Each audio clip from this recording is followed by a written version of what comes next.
नमस्कार बच्चों, आपकी अपनी ऑनलाइन क्लासेस में आपका स्वागत है।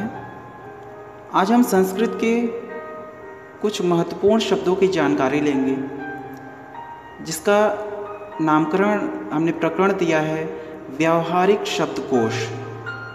व्यावहारिक शब्दकोश अर्थात जो आप नित्य प्रति रोजाना अपने व्यवहार में जिन शब्दों का प्रयोग करते हैं।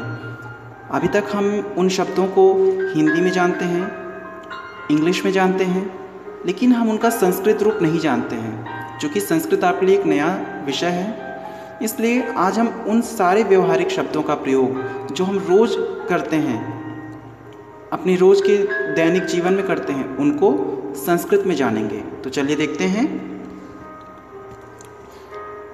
कुछ खाद्य पदार्थ, दाल, पल्सेस, इसको संस्कृत में कहते हैं सूपः द्विदलम। चावल अर्थात राइस, तंडुलम, संस्कृत में चावल को कहेंगे तंडुलम।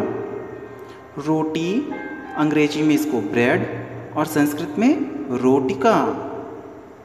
साग, अंग्रेजी में साग और संस्कृत में शाकः।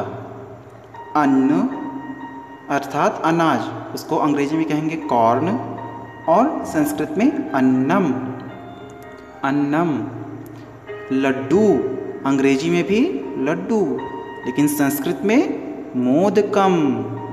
मोदकम। आप जानते हैं गणेश जी को मोदक का भोग लगता है और गणेश जी को लड्डू भी बहुत प्रिय है, तो इससे हम इसको कोरिलेट करके याद कर सकते हैं कि लड्डू को मोदकम कहते हैं। मिठाई, अंग्रेजी में स्वीट्स और संस्कृत में मिष्ठान्नम।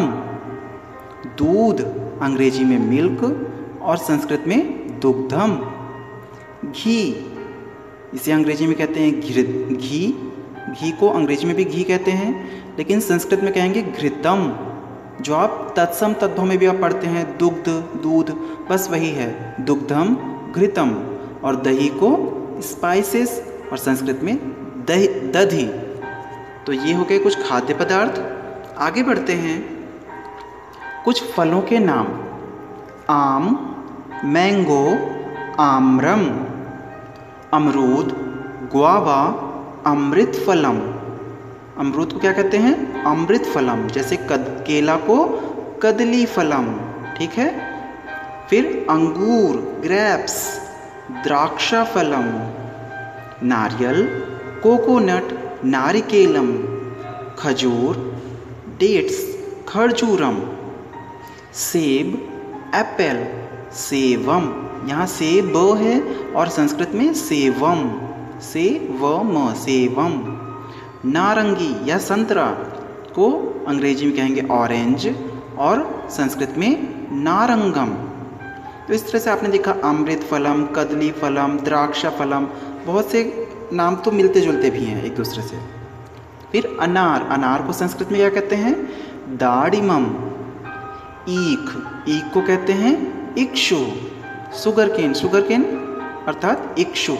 ईख और ईख से बना है संस्कृत शब्द इक्षु। जामुन को संस्कृत में कहते हैं जम्बू फलम और लीची को लीचिका।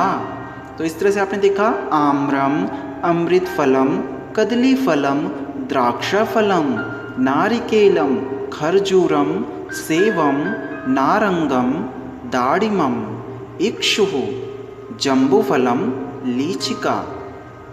आगे बढ़ें। शरीर के अंग, बॉडी पार्ट्स। शरीर, अंग्रेजी में बॉडी, शरीरम। अंग, बॉडी पार्ट, अंगम, ठीक है, अंग से बना है अंगम। मुंह, माउथ, मुखम। कान, ईयर, कर्णः, कान को कहते हैं कर्णः। नाक, नोज, नासिका। आपने कर्ण का नाम सुना होगा महाभारत में, उसको कवच और कुंडल मिले थे। कुंडल कहाँ पहनता था? कानों में, और इसी से रिलेटेड उसका नाम भी रखा गया कर्ण, ठीक है। तो कान को कर्णः, नाक को नासिका। आँख, आई, नेत्रम। दांत, टीथ, दंताः। अंगुली, हाथ की उंगली फिंगर, अंगुली, अंगुली से अंगुली, ठीक है।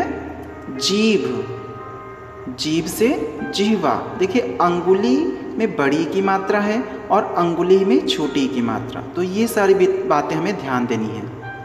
इसी तरह से जीभ, टंग, जिह्वा, छाती, चेस्ट, वक्षः, पेट, स्टमक, उदरम, नाखून, नेल्स, नखम, पीठ, बैक, पृष्ठम, हाथ, हैंड, हस्तः, हाथ से बना है हस्तः, पैर, फुट, पादः, बाल, हेयर, केशः, अर्थात बाल को क्या कहेंगे संस्कृत में, केशः।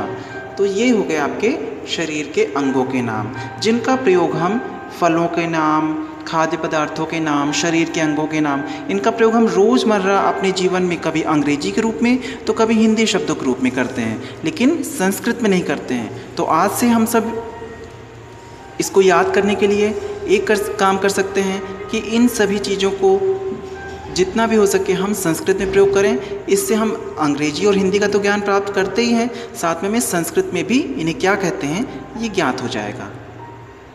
तो आशा करता हूँ आपको ये वीडियो समझ में आया होगा। नेक्स्ट वीडियो में फिर मिलते हैं, तब तक के लिए धन्यवाद।